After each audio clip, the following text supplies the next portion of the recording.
हमें 3 दिन से पहले दोनों चीजें ढूंढ निकालनी है और बाबा को लाकर देनी है। इससे बाबा भी खुश हो जाएंगे और उन्हें कुछ पता नहीं चलेगा। शॉन ने कहा, लेकिन गुल्ली ये सब होगा कैसे?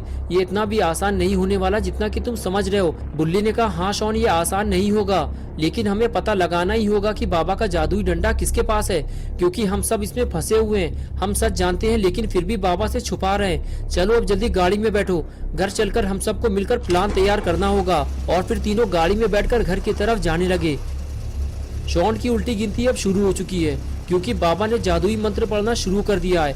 अगर गुल्ली बुल्ली और शॉन सही वक्त पर जादुई डंडा और बाइक नहीं ढूंढ पाए तो शॉन पकड़ा जाएगा, और साथ में गुल्ली बुल्ली भी। लेकिन गुल्ली ने अचानक गाड़ी क्यों रोक दी? ये तो रॉड है, लेकिन ये यहाँ क्या कर रहा है, वो भी पलटे हुए ट्रक के पास। गुल्ली बुल्ली और शॉन तीनों रॉड के पास जाने लगते हैं। तभी गुल्ली कहता है कि तुम लोग यहीं रुको, मैं इसका तबला बजाऊंगा।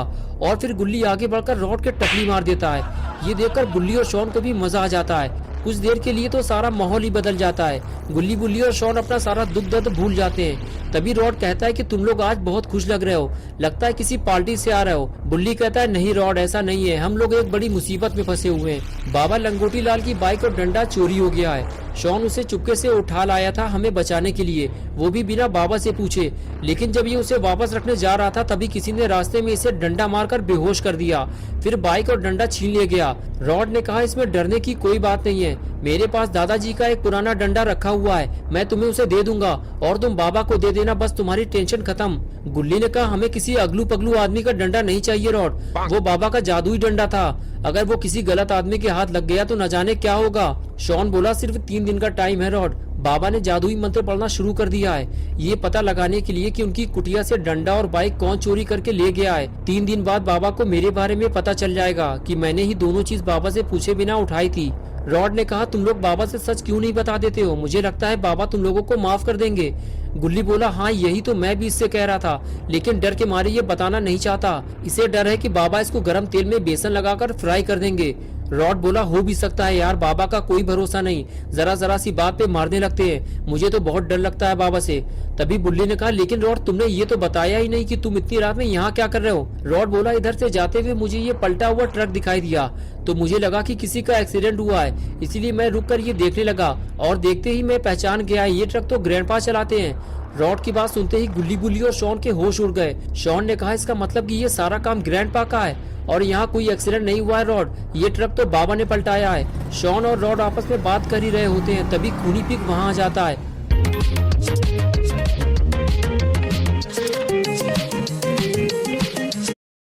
शॉन और रॉड आपस में बात कर ही रहे होते हैं, तभी खूनी पिग वहाँ आ जाता है और ये चारों लोग उसे देखने लगते हैं। खूनी पिग गुल्ली और बुल्ली से कहता है कि मैं तुम्हारे घर गया था, लेकिन किसी ने दरवाजा ही नहीं खोला, इसीलिए मैं बाबा के पास जा रहा था। अच्छा हुआ तुम लोग रास्ते में ही मिल गए, जल्दी चलो मेरे साथ, मैं कुछ दिखाना चाहता हूँ तुम लोगों को, टाइम बहुत कम है। ये कहकर खूनी पिग वहाँ से चला गया, लेकिन खूनी पिग की बातें सुनकर सारे लोग डर गए। खूनी पिग के जाते ही रॉड अपनी वैन में बैठ गया और गुल्ली बुल्ली और शॉन अपनी जीप में, और फिर चारों लोग खूनी पिग के पीछे पीछे चल दिए।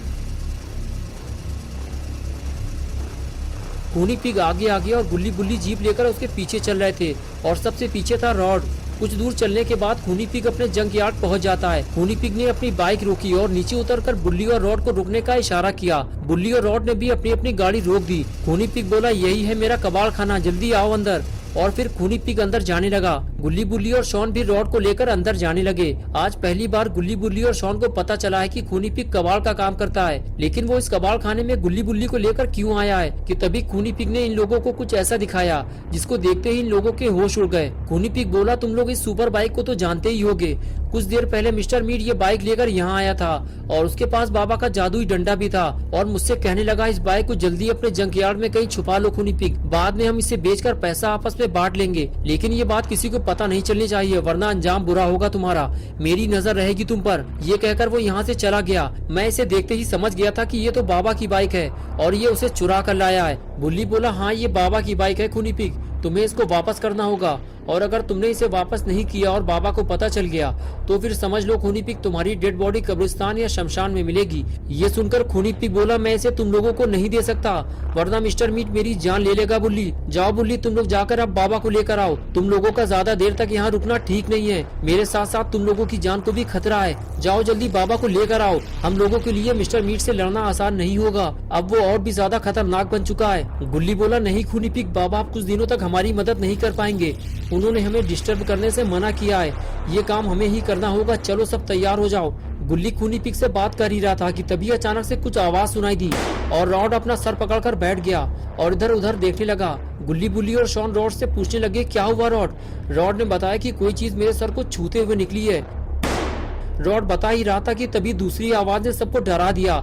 रॉड ने कहा, अपनी अपनी जान बचाओ, कोई हम पर गोलियां चला रहा है। बुल्ली, लगता है मिस्टर मीट को हमारे बारे में पता चल गया है, जल्दी हमें कहीं छुपना होगा वरना हम सब मारे जाएंगे। ये कहकर रॉड आगे चला गया। गुल्ली, बुल्ली और शॉन भी रॉड के पीछे पीछे जाने लगे। इस तरह चारों लोग अपनी जान बचाते हुए ये देखने की कोशिश कर रहे थे कि उन पर गोलियां कौन चला रहा है। तभी शॉन ने कहा, खूनी पिग को क्या हुआ है, वो कुछ बोल क्यों नहीं रहा? और फिर सभी लोग खूनी पिग को देखने लगते हैं। तभी बुल्ली धीरे धीरे खूनी पिग की तरफ आगे बढ़ने लगता है और उसे देखकर गुल्ली और शॉन भी खूनी पिग के पास चले आते हैं। बुल्ली देखते ही समझ जाता है कि खूनी पिग को गोली लगी है। बुल्ली कहता है कि खूनी पिग, तुमने कुछ अच्छे काम भी किए होंगे तभी तुम्हारी जान बच गई है, वरना गोली अगर थोड़ा नीचे लगती तो इस वक्त तुम नर्क में होते। चलो रॉड, हमें इसको जल्दी हॉस्पिटल लेकर चलना होगा, वरना अगर ये मर गया तो बेफालतू का खर्चा बढ़ जाएगा। इसे जलाने के लिए लकड़ी और देसी घी का इंतजाम करना पड़ेगा और वो मैं करूंगा नहीं। रॉड कहता है, इसे हॉस्पिटल ले जाने की जरूरत नहीं है बुल्ली, इसे मेरी वैन तक ले चलो, मैं इसका काम तमाम कर दूंगा। लेकिन हम बाहर जाएंगे कैसे? बाहर तो कोई गोलियां चला रहा है। ये सुनकर गुल्ली कहता है, रुको, मैं और शॉन बाहर जाकर देखते हैं कि गोलियां कौन चला रहा है, उसे ठिकाने लगाना ही होगा वरना खूनी पिग के साथ साथ हम सब भी मारे जाएंगे। ये कहकर गुल्ली शॉन को लेकर वहाँ से जाने लगा। तभी पीछे से बुल्ली बोला, जरा ध्यान से गुल्ली, मिस्टर मीट से लड़ना आसान नहीं है और उसके पास जादुई डंडा भी है। गुल्ली बोला, हाँ मुझे पता है बुल्ली। ये कहते हुए वो पीछे के रास्ते से नीचे कूद गया। उसे देखकर शॉन भी वही करता है, लेकिन वो गधे की तरह नीचे गिर जाता है। गुल्ली उसे उठाता है और फिर दोनों आगे जाने लगते हैं। अच्छा हुआ शॉन को चोट नहीं लगी, वरना एक और नई मुसीबत खड़ी हो जाती। गुल्ली और शॉन दोनों इस बात का ध्यान रखते हुए धीरे धीरे आगे बढ़ते हैं कि उनके कदमों की आवाज दुश्मन के कानों तक न पहुंच जाए। आगे आने के बाद दोनों छुपकर देखने लगते हैं कि गोलियां कौन चला रहा है, लेकिन उन्हें कोई दिखाई नहीं देता। बस वहाँ एक अनजान कार खड़ी हुई दिखाई देती है जो पहले वहाँ नहीं थी।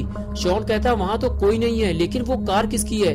गुल्ली कहता है, लगता है शूटर उसी गाड़ी से आए थे शॉन, वो खूनी पिग को निपटा कर भाग गए हैं, चलो आगे चलकर देखते हैं। और फिर दोनों डरते हुए धीरे धीरे आगे बढ़ते हैं, लेकिन गोलियां चलना बंद हो चुकी हैं। गुल्ली को यकीन हो जाता है कि वो जो भी था शायद वो चला गया है या उसकी गोलियां खत्म हो चुकी हैं, वरना अब तक वो इन दोनों पर फायर कर चुका होता। शॉन कहता है, चलो गुल्ली, हमें वो कार देखनी चाहिए, तभी हमें पता चलेगा कि गोलियां चलाने वाला कौन था। गुल्ली कहता है, नहीं शॉन, अब हमें वापस चलना होगा, हमारे पास टाइम ज्यादा नहीं है। खूनी पिग का इलाज अगर सही वक्त पर नहीं हुआ तो वो मर जाएगा, चलो जल्दी निकलो यहाँ से। ये कहते हुए गुल्ली अंदर जाने लगता है, लेकिन शॉन उसके पीछे नहीं जाता। उसे तो बस उस कार की पड़ी है, वो देखना चाहता है कि वो गाड़ी है किसकी, इसलिए वो अकेले ही उस कार की तरफ आगे बढ़ने लगता है। तो दोस्तों, क्या होगा अब गुल्ली, बुल्ली और शॉन का?